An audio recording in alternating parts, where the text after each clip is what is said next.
टाकून घेऊया, एकदम थोडीशी, जास्त नाही. आणि त्याच्यानंतर आपण हे सगळं जिन्नस टाकून घ्यायचं.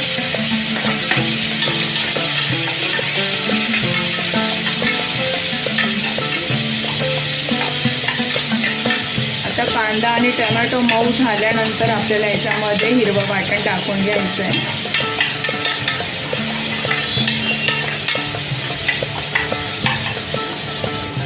आता तुम्ही बघितलं असेल की कांदा आणि टोमॅटो मऊ झालेला आहे. आता हे हिरवं वाटण आपण यामध्ये टाकून घेऊया.